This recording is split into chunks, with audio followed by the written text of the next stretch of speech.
Wavect, the web-free software company that understands what you want. Hi guys, this is Kevin from Wavect, a web-free software agency from Austria. And yeah, today I want to talk with you about my experience with how not to build products, both on the physical but also on the software side of things. And yeah, why can I talk about this topic? I have three startups that more or less failed. They're not complete failures, but they're also by far not successful. So it's kind of a a zero-sum game that I had with all three of them. And yeah, all three of them have been building software products. Right now, we are a software agency, which means we build software products for clients or with clients. Let's frame it that way. So I get to see a lot of their successes and failures as well. And also, of course, before my startup career, have built since the age of 13 a lot of products, websites, just things that I was passionate about, and also know what kind of stuff worked better, what kind of stuff was completely, just nothing, which I launched and nothing happened. And yeah, I want to put you through a couple of my learnings here. And yeah, these are just things that worked for me or didn't work for me, which means it might be different for you, right? It might be different today. And yeah, so let's get started. So one of the was really the first thing I've ever built, and that basically brought me into the software space. I was at the age of 13. I was introduced by a friend at school to how to build a website, basically. And yeah, I basically then saw, okay, it's quite easy. You can drag, drop, build a website, and cool. I just like the idea of publishing to the internet. So there was no monetary reason why I did that. There was no reputation as a reason. As a, I didn't necessarily wanted to increase my reputation. I would even dare to say I was always kind of something like a kid, right? I wasn't really mature as a on okay, I wouldn't say I wasn't mature. I just didn't have the same interests as other people at my age, right? Let's put it that way. So yeah, I just liked it, I just was passionate, and that then got me started on 3 to 4 year, right? Where I have been building out that website. Along the way, I learned HTML, CSS, JavaScript, all these things, and had a couple of funny, encounters where I just deleted the whole HTML code because I thought, what the fuck is this? Where's my text, right? I just deleted it in the hope it comes back, but then the website was gone. So things like that. So a lot of learnings on the technical side at that time. I had no mentor, nothing. I just did what I thought was right. And the biggest issue, or one of the biggest things I learned at that time is I didn't have a goal. Right? Of course, I was a kid. Right? I wasn't an adult that said, okay, I want to earn money, or hey, I want to build a reputation, I want to have a career, or whatever. I just was a kid that was building something and liked what they did, what I did, right? So I basically just was extending the website by feature by feature by feature. It even had something like embedded app store, because there were sites where you were able to click together on App Store. Uh, I had everything on there from blog posts to um, games, yeah, all sorts of stuff, right? If you look in the a web archive, you will still find the page. It's weltallspiele.de.tl, and I maintained it for 4 years. It got really big. I even had around 1,000 visitors per day, and yeah, so that kind of, let's put it that way, was, I would say the main issue was I just didn't have a goal, right? I was building that stuff, and yeah, I didn't know what to do with it, right? At some point I started integrating even ads, right? So that was the first thought of, let's try to make money with that. But I didn't really put more thought into it, right? I just added ads and that's about it. And in the end, I didn't really make money with it. Um, and yeah, so basically, when you're building products for yourself, no matter your age, have a clear goal in mind. And I see that with clients sometimes as well, right? When I see clients that say, okay, I want to build this. Okay, why do you want to build it? And why is my voice cracking? But why do you want to build that product? Or want to build that milestone now? Let's put it that way, right? Because there are multiple perspectives to it. What problem do you want to solve? Right? Why would that company that you're starting have a right to exist at all? And on the other hand, like, what problem does the first milestone need to solve? And this can be your own personal problem, right? If you say you're a startup, you don't have funds, right, and you want to raise money, the first milestone might actually need to serve your goal of raising money, which means it's actually the wrong approach to start building out your product directly. But maybe it makes more sense to just have a really cool mock-up or a really sick pitch deck or whatever, right? There are many approaches. So that's kind of the learning that you can derive from my really early experience to building a startup or building a product from scratch, both in terms of why does the product exist and why do you go a certain way for milestone A, B, C, D. Um, because what is the goal for that milestone, right?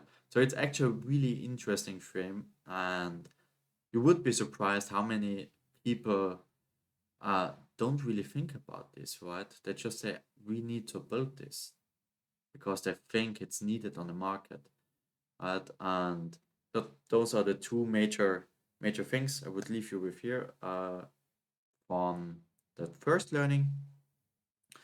The second learning, or one of the next learnings, was uh, yeah, there were a lot of them, but one of the things was with my co-founder Chris, we have built a mobile game at some point, also from scratch, right?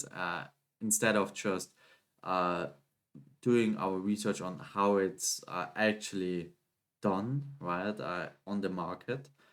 And also from a technical point of view, we actually developed the game engine ourselves, like, which is the loop that happens inside your mobile application. Because when a character is moving in the game, uh, basically you have that position of the character, then you have that, yeah, that happens incredibly fast. And we have built that logic ourselves, which is bad practice. I would dare to say, right, I wouldn't have heard anyone saying they develop their own game loop, because there are a lot of best practices and incredibly efficient frameworks out there that you can use, which makes it much easier to develop your application. So basically, do your research, right? Do your research of, is there an easier way to accomplish what you want to build? Right? Because I also see that, funnily, today with our clients. Um, we have clients that say, I want to build X, right? Let's take an example which I didn't have with a recent client let's say you have a client that wants to build an NFT marketplace, um, or actually one of our clients had this thought they wanted to build their own NFT marketplace, and then I actually challenged them, why do you want to build that? Why do you need your own NFT marketplace? Right? And it turned out they don't need a marketplace. They then, of course, the next thought was an NFT collection, right? Because they wanted to have characters for the game and so on and so forth. But even here, you didn't really need NFTs for what they wanted to accomplish, at least not for that milestone, right? The milestone is was at that time, yeah, we want to raise some money or basically from the users. So why do users need to buy an NFT if you're not like the deeply nested or connected in the Web3 space? Why not just have a Stripe integration or something like that where people can buy a subscription because that's what they wanted? And let's do it that way. What? Much less friction and much easier to do. And yeah, so basically, always think about what kind of problem do you want to solve. And if you know that and you actually start to build out something, what do you need to do to achieve the goal for the next milestone? That's a really powerful frame. It helps you prioritize what needs to be done. One thing could be, okay, we need to have a great corporate identity. We need to have a cool looking logo, right?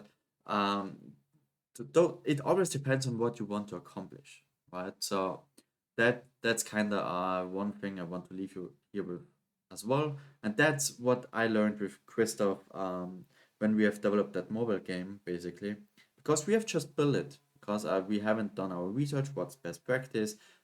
Is there an easier way to accomplish our goal? Uh, the framing here from a technical standpoint. And also, again, we didn't have really a goal in my mind, also in mind, right? We just did it because we liked it, because we had fun, because we want to learn, which is okay, right? But again, from a product perspective, it doesn't make sense, right? You build something, and at some point, I told Chris, sorry, I don't think it makes sense to spend more time on this because um, we started it wrong from begin with, right? For that reason, the graphics were also not the best because our game loop was, of course, not the most efficient. So we had to make sacrifices on other places. And yeah, we didn't have a goal, right? What was the goal? Just building a thing because it's cool, right? Okay, if you want to land a job, it's a cool reference, right? But we didn't have that goal or that frame with this, right? So that's always uh, what do you want to accomplish with your product and what needs to happen on the next milestone to keep on going, basically. Another key learning, especially really useful for developers, is when you're building a product, which happens when I used to be like mid to junior developer.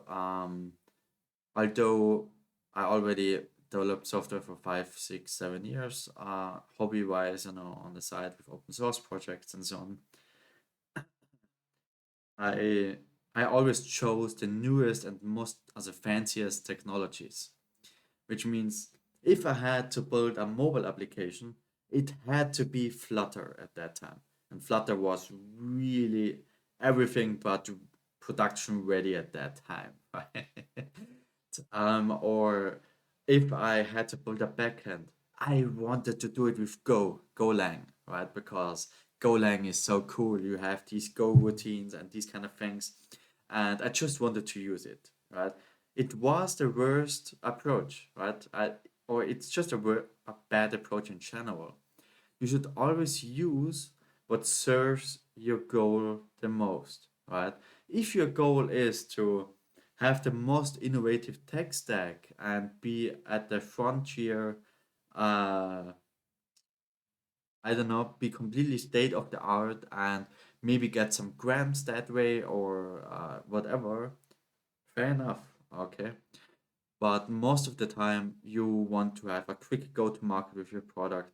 Most of the time, you want to have low software development costs, and nothing is more expensive than building with a new technology or something that you're not familiar with, and that, and at the same time, new technologies are even not as mature as they should be, which means things that are or can be really easy in other frameworks or languages as programming languages can be incredibly difficult in newer frameworks or even programming languages. Rust is a great example for that as well.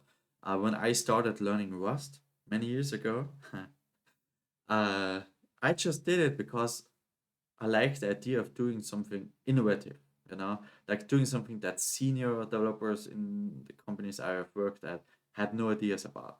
Right? That was maybe a kind of a reputation thing, right? Or just the hunger for learning and these kind of things. I wanted to feel important, or to some extent, I guess, right? But basically, again, bad approach, right? It's good for learning, but if you want to build a product, using Rust, if you never developed something in Rust, and Rust at the same time was in alpha or beta stage, like super new, and most libraries were in beta.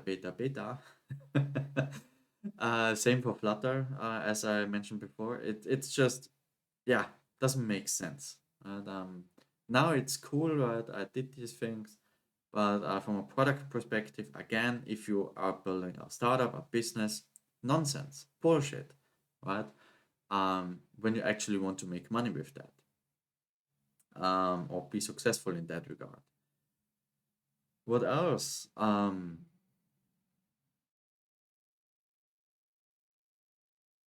Yeah, I would say these are definitely a few major points. Then what else? Yeah, of course.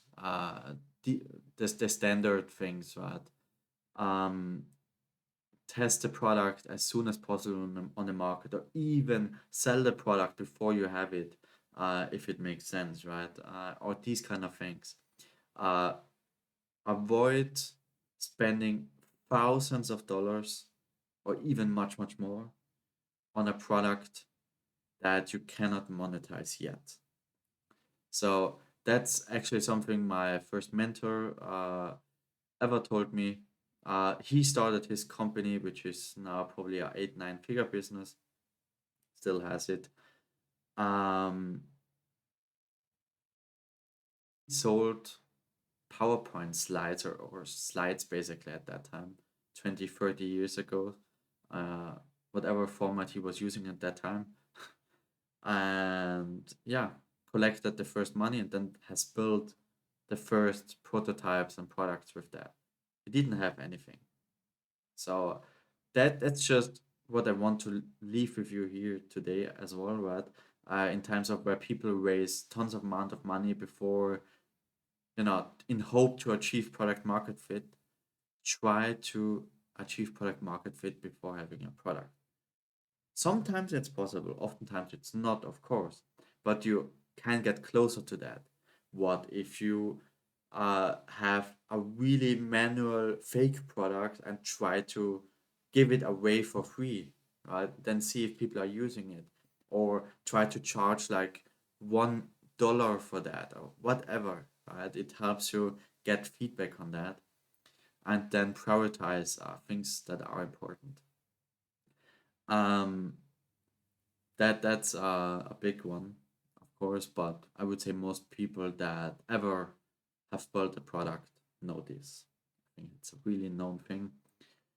Um, of course, one additional thing that is associated with that: don't be a feature fabric. Right? Build your product incredibly well. Build something that people really love, but keep it as minimalistic as possible. How do I mean that? From two perspectives. One hand, from a development perspective, the more features you have, the more complex your software becomes.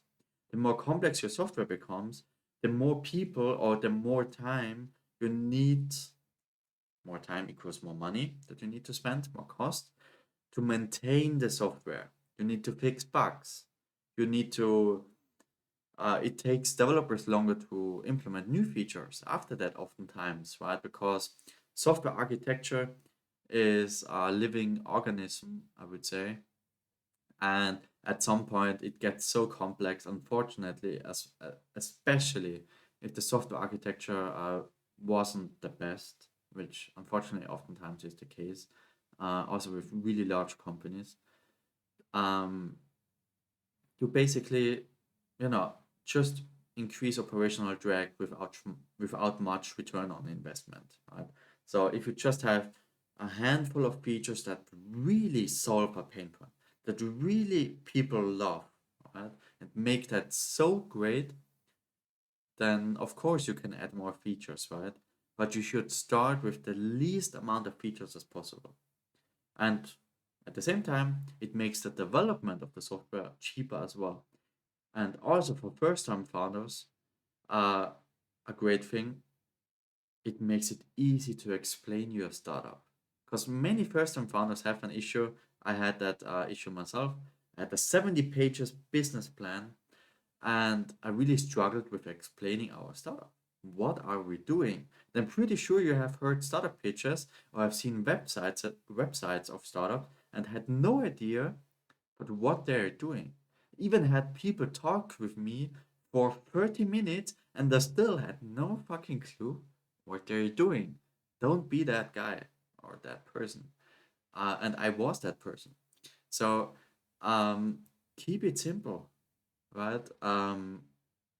That's definitely another thing. Uh, what else? Yeah, there are of course so many things, right? Choose the right team, but these all get now into the startup direction. Let's stick with the product. I would say those were a couple of the main things, right? Of course, the other aspects as well. But I hope you got some value out of that. And yeah, if you liked it, please like the video as well. And yeah, let me know if you liked the video, what I should talk about next. And yeah, as always, these are just my experiences, what I learned, and hopefully it's valuable to you as well. Yeah, thank you for your time. Wavect, the web-free software company that understands what you want.